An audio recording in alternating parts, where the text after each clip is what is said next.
오늘의 묵상입니다. 아침 출근길의 분주함 속에서 혹은 하루를 시작하는 조용한 시간 속에서 이 대화를 듣고 계실 여러분을 환영합니다. 네, 반갑습니다.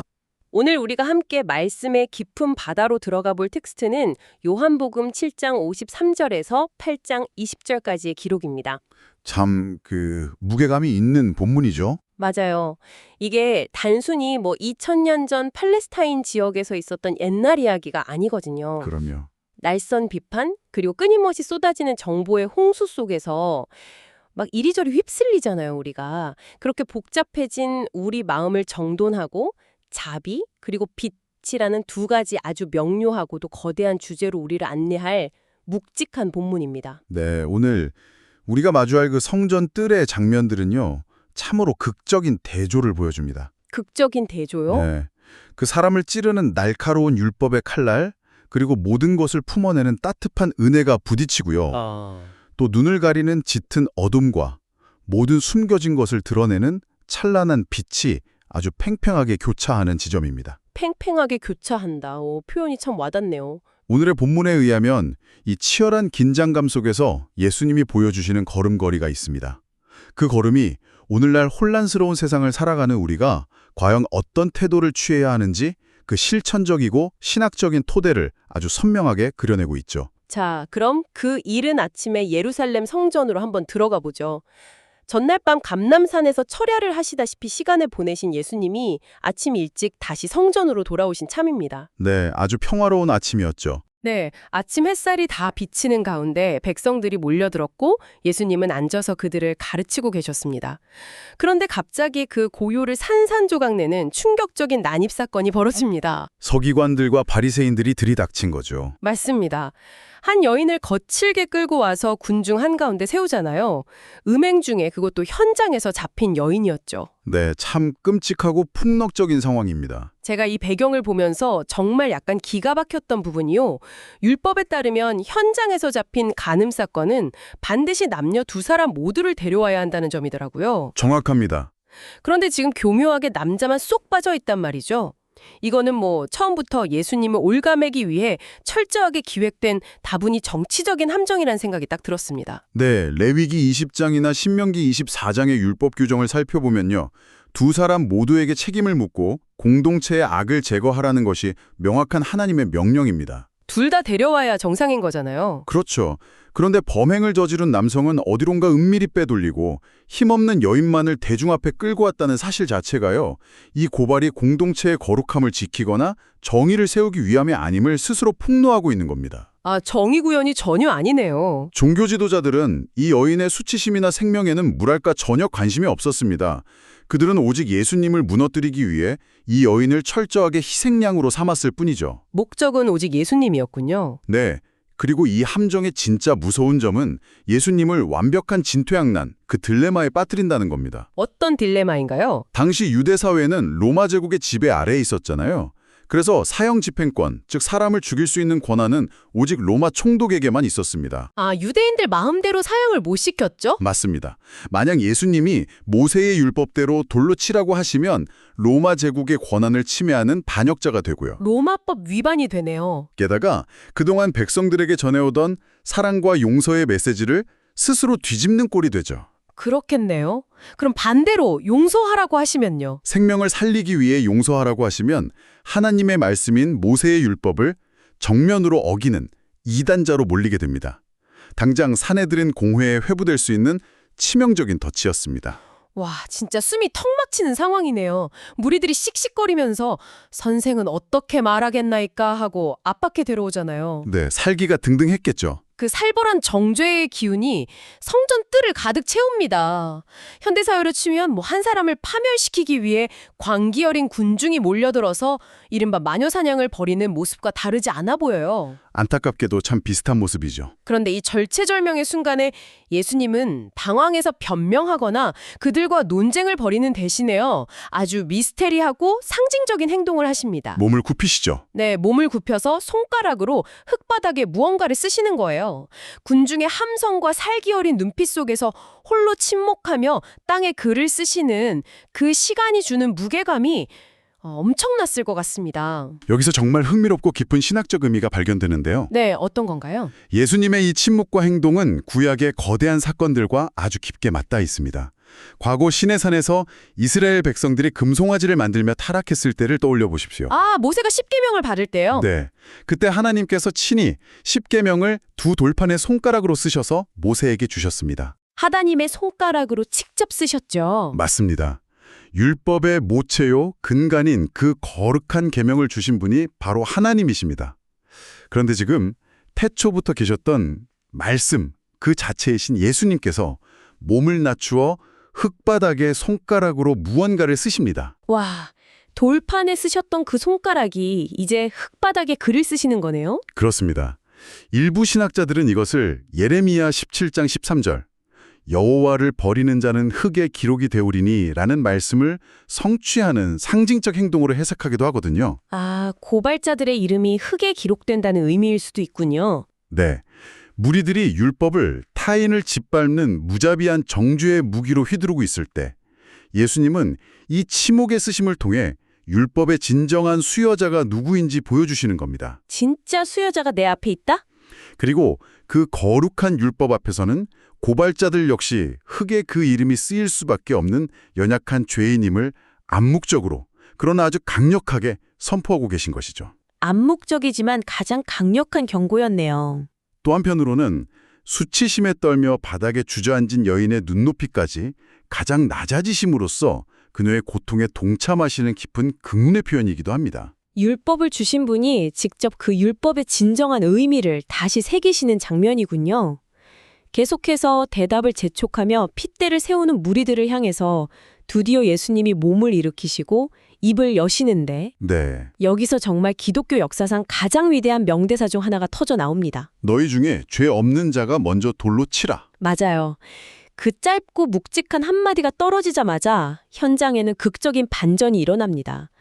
성전 바닥에 다시 몸을 굽혀 무언가를 쓰시는 예수님을 곁눈질하면서 그 광기에 사로잡혔던 사람들의 마음속에 서늘한 양심의 가책이 날아와 꽂히잖아요. 성령께서 그들의 양심을 치신 거죠. 나이든 어른들부터 시작해서 피 끓는 젊은이들까지 쥐고 있던 돌을 슬그머니 내려놓고 하나둘씩 스터지는 그 심리적 변화가 정말 압도적입니다. 사람들이 쥐고 있던 그 돌멩이가 땅에 떨어지는 순간이요.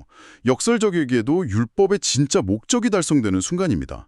율법의 진짜 목적이요? 하나님의 말씀은 남을 찌르고 베는 창이나 칼이 아니라 나 자신의 깊은 죄성을 비추어 보는 영적인 거울이 되어야 합니다. 무기가 아니라 거울이어야 한다. 네, 군중들은 여인을 향해 율법의 잣대를 들이대며 자신들은 의로운 척했지만요. 생명의 주관자이신 예수님의 절대적인 기준 앞에서는 자신들도 다를 바 없는 파산한 죄인임을 깨달은 것입니다. 파산한 죄인, 참 정확한 표현입니다. 이 장면은 오늘날 우리에게도 매우 아프고 날카로운 교훈을 던져줍니다. 우리가 살아가면서 인터넷 기사의 댓글창이나 소셜미디어의 익명성 뒤에 숨어서 참 쉽게 돌을 던지잖아요? 너무 쉽죠. 요새는 캔슬 컬처라고 해서 한 사람 매장하는 건 순식간이니까요. 맞습니다. 타인의 약점을 물어뜯고 정죄하는 것을 우리는 은근히 즐깁니다. 하지만 예수님의 이 말씀은 타인을 고발하는 그 손가락을 거두어서 내 안에 숨겨진 위선과 죄악을 먼저 직면하라고 촉구합니다. 나부터 직면해라. 하나님의 거룩한 불꽃 앞에서는 그 누구도 돌을 던질 자격이 없으며 우리 모두가 십자가의 자비가 절실히 필요한 존재임을 인정하는 것, 그것이 신앙의 출발점입니다. 타인을 향해 뻗었던 날선 손가락을 거두어서 나 자신을 가리키게 만드는 참으로 뼈아픈 통찰입니다. 이제 다시 소란이 잦아든 성전뜰로 돌아가 보면요. 거칠었던 발소리도 날카로웠던 고성도 모두 사라졌습니다. 정적만 남았죠. 네, 이제 그 거대하고 적막한 뜰 안에는 예수님과 여인 단 둘만 남았습니다. 극도의 긴장감 뒤에 찾아오는 그 무거운 안도감 그리고 경외감이 동시에 밀려오는데요. 참 숨막히는 고요함이었을 겁니다. 그런데 목사님, 제가 여기서 성경의 배경 자료들을 깊이 파보다가 아주 흥미로운 사실을 하나 발견했습니다. 사본 문제 말씀이시군요. 네, 맞아요. 성경책을 펼쳐보면 이 단락, 그러니까 7장 53절부터 8장 11절까지의 이야기에 괄호가 쳐져 있거나 작은 각주가 달려있는 걸 볼 수 있더라고요. 네, 어떤 성경에는 아예 따로 표시가 되어 있죠. 4세기 이전에 필사된 권위 있는 초기 사본들에는 이 놀라운 이야기가 등장하지 않는다는 이른바 사본 붕괴가 숨어 있었습니다. 그렇습니다. 초기 헬라어 사본이나 동방 또 서방의 초기 교부들의 문헌들을 쭉 살펴보면요. 주후 10세기경까지는 이 일화가 본문에 정식으로 포함된 경우를 찾기가 좀 어렵습니다. 10세기까지요. 꽤 오랜 시간이네요. 어떤 사본은 이 이야기를 요한복음 맨 뒤로 아예 빼놓기도 하고요. 심지어 누가복음의 다른 장에 뜬금없이 배치하기도 했죠. 아, 위치도 막 바뀌었군요. 왜 그랬을까요? 성경학자들은 이 위대한 이야기가 초기 사본에서 빠진 이유에 대해 굉장히 설득력 있는 분석을 내놓는데요. 네. 당시 초대교회는 로마의 핍박 속에서 극도의 순결 그리고 도덕성을 강조하는 분위기였습니다. 핍박받는 상황이니까 더 철저해야 했겠죠. 그렇죠. 그런 엄격한 기준에서 볼 때 예수님이 현장에서 잡힌 가늠한 여인을 아무런 처벌도 없이 너무 쉽게 용서하시는 이 장면이 자칫 성도들에게 죄에 대한 타협이나 도덕적 해이를 조장하는 것으로 오해될까 봐 교회 지도자들이 몹시 두려워했다는 겁니다. 아, 그렇게 볼 수도 있었겠네요. 오거스틴 같은 교부도 이 이야기가 믿음이 약한 자들에게 오해를 줄 수 있어서 일부러 빼놓았을 것이라고 언급한 바가 있습니다. 그렇다면 초기 사본에서 누락될 만큼 그렇게 논란의 여지가 있었던 이 이야기가 어떻게 지금까지 끈질기게 살아남아서 우리 성경의 가장 빛나는 순간 중 하나로 자리 잡을 수 있었을까요? 생명력 있는 말씀이니까요. 마치 지워질 뻔했던 기록이 스스로 막 생명력을 얻어서 역사 속에서 부활한 것 같은 벅찬 느낌마저 듭니다. 이 이야기는 초대교회 공동체 안에서 문자가 아닌 구전으로 아주 강력하고 넓게 전승되었습니다. 입에서 입으로 전해진 거군요. 네, 비록 초기 사본의 양피지 위에는 적히지 못했을지 몰라도요. 이야기 자체가 품고 있는 복음의 진실성은 결코 덮어둘 수가 없었던 겁니다. 진실의 힘이네요. 이 일화가 소위 요한 신학의 핵심, 즉 요한복음 전체를 관통하는 거대한 테마를 너무나 완벽하게 증명하고 있기 때문이죠. 그 테마가 뭔가요? 바로 율법의 정죄를 넘어선 은혜와 진리, 그리고 어둠 속에서 생명의 빛으로 오신 예수라는 주제입니다. 아, 요한복음의 핵심을 다 담고 있네요. 네, 말씀이 증언하듯이 정적 속에 남겨진 여인에게 예수님이 묻습니다. 너를 정죄하던 그들이 어디 있느냐? 주여, 없나이다. 그러자 예수님은 이렇게 선언하십니다. 나도 너를 정죄하지 아니하노니 가서 다시는 죄 범하지 말라. 가서 다시는 죄를 범하지 말라.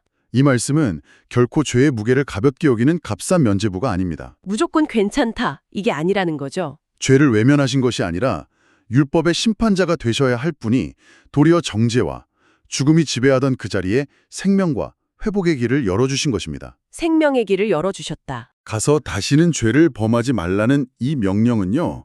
용서가 단순히 과거의 잘못을 지워주는 것으로 끝나는 것이 아니라 거룩한 빛을 향해 걸어가는 완전히 새로운 삶의 시작이어야 한다는 복음의 가장 깊은 본질을 꿰뚫고 있습니다. 용서는 끝이 아니라 완전히 새로운 삶의 시작이다. 아, 이 문장이 많음을 참 묵직하게 울립니다. 우리 모두에게 주시는 새로운 삶으로의 초대장입니다. 여인에게 하신 이 마지막 말씀은 진짜 단순한 위로를 넘어선 다른 차원의 삶으로 부르시는 초대장이었네요. 자, 이제 이 깊은 정막을 깨고 이야기의 무대는 또 한 번 아주 극적인 전환을 맞이합니다. 네, 8장 12절로 넘어가죠. 네, 요한복음 8장 12절로 넘어가면서 우리는 초막절이라는 이스라엘 최대 축제의 하이라이트 한가운데 서게 됩니다. 아주 화려한 배경이죠. 소수의 무리가 있던 고요한 뜰에서 이제 성전 전체를 가득 채운 엄청난 축제의 열기, 그리고 거대한 빛의 향연 속으로 쑥 들어가는 겁니다. 초막절 축제의 밤은 시각적으로 대단히 압도적이고 장엄합니다. 어떤 모습이었나요? 과거 이스라엘 백성들이 그 척박한 광야를 헤맬 때 하나님께서 그들을 불기둥으로 인도하셨던 은혜를 기념하는 절기잖아요. 네, 광야의 불기둥. 이 축제 기간 동안 예루살렘 성전의 여인들의 뜰에는요. 약 22m, 건물 한 7, 8층 높이에 달하는 4개의 거대한 황금 등대가 세워집니다. 와, 22m면 진짜 엄청난 크기네요. 제사장들이 입다가 낡아진 옷을 찢어서 거대한 심지로 삼고 불을 붙이면요. 그 환한 불빛이 온 예루살렘 시내를 대낮처럼 밝혔다고 역사문헌들은 전합니다. 대낮처럼요. 어둠을 몰아내는 그 거대한 빛 아래서 수많은 무리들이 밤새도록 피리를 불며 횃불춤을 추고 찬양을 불렀습니다. 상상만 해도 대단한 열기네요. 그런데 그 육체적인 어둠을 몰아내는 물리적인 빛에 취해서 사람들이 막 열광하는 바로 그 순간, 그 찬란한 불빛이 일렁이는 성전 한가운데서 예수님이 선포하시는 겁니다. 나는 세상의 빛이니. 세상에 수십 미터 높이의 거대한 황금 횃불들이 타오르면서 막 뿜어내는 그 엄청난 열기 한가운데서 너희가 보고 있는 저 물리적인 횃불이 아니라 내가 바로 너의 영혼을 밝힐 세상의 진짜 빛이다. 이렇게 선포하시는 장면을 머릿속으로 그려보니까 쫙 소름이 돋습니다. 생명의 불기둥 그 자체이신 분이 나타나신 거죠. 진짜 불기둥이 지금 이 땅에 내려와 너희 눈앞에 서 있다는 거대한 선언이잖아요. 나를 따르는 자는 어둠에 다니지 않고 생명의 빛을 얻을 것이라는 이 웅장한 메시지에 당시 종교 지도자들은 어떤 반응을 보였을까요? 그 놀라운 선포 앞에서도 바리새인들은 생명의 빛을 향해 경배하기는커녕 즉각적으로 날선 법적 공격을 시작합니다. 또 율법을 들이미는군요. 네가 너를 위하여 증언하니 네 증언은 참되지 아니하도다. 유대 율법에서는 두 사람 이상의 일치하는 증언이 있어야 법적 효력을 가지거든요. 법 따지고 있네요. 그 영광스러운 순간에. 그들은 예수님의 우주적이고 영적인 선언을 그 율법의 비좁고 낡은 틀 안에 가두어서 깎아내려야 한 겁니다. 진리를 보지 못하는 지독한 영적 맹인들의 모습이죠. 영적 맹인, 빛이 앞에 있는데도 못 보는 거네요. 하지만 예수님은 흔들림 없이 자신을 보내신 하나님 아버지를 두 번째 증인으로 내세우십니다. 나는 독단적으로 행동하는 것이 아니라 생명의 근원이신 하나님 아버지와 항상 함께하며 그분의 뜻을 이 땅에 온전히 이루고 있다는 강력한 자기 계시입니다. 그러자 바리새인들이 묻습니다. 네 아버지가 어디 있느냐? 참 조롱 섞인 질문이죠. 던진 질문이었을 겁니다. 하늘의 언어를 이 땅의 논리로, 그것도 철저한 조롱으로 받아치는 이 답답한 상황 속에서 예수님은 오히려 그들의 어두운 본질을 꿰뚫어 보시잖아요. 네, 예수님은 너희는 나를 알지 못하고 내 아버지도 알지 못하는 도다 라고 준엄하게 일침을 가하십니다. 무지를 찔러버리시는군요. 바리새인들의 이 조롱은 도리어 그들 자신이 철저히 영적 어둠과 무지 속에 갇혀 있다는 사실을 명백하게 폭로할 뿐입니다. 빛이 왔지만 영접하지 않는 거네요. 참된 빛이 바로 눈앞에 그 거대한 초막절의 불빛 속에서 스스로를 드러내고 계시는데도 이를 알아보지 못하는 것은요. 그들이 빛으로 나오기를 거부하고 자신들의 기득권이 보장되는 익숙한 어둠 속에 머물기를 고집하고 있음을 보여줍니다. 익숙한 어둠에 숨고 싶어하는 마음. 빛이 비추면 가장 먼저 일어나는 현상은 숨겨져 있던 모든 먼지와 흉터들이 적나라하게 드러난다는 사실입니다. 어둠을 사랑하는 자들은 빛을 환영하는 대신 자신들의 치부가 드러나는 것을 두려워하여 오히려 빛을 꺼뜨리려고 막 발버둥치게 되는 거죠. 바로 그 부분이 우리 일상과 맞닿아 있는 가장 흥미로운 지점 같습니다.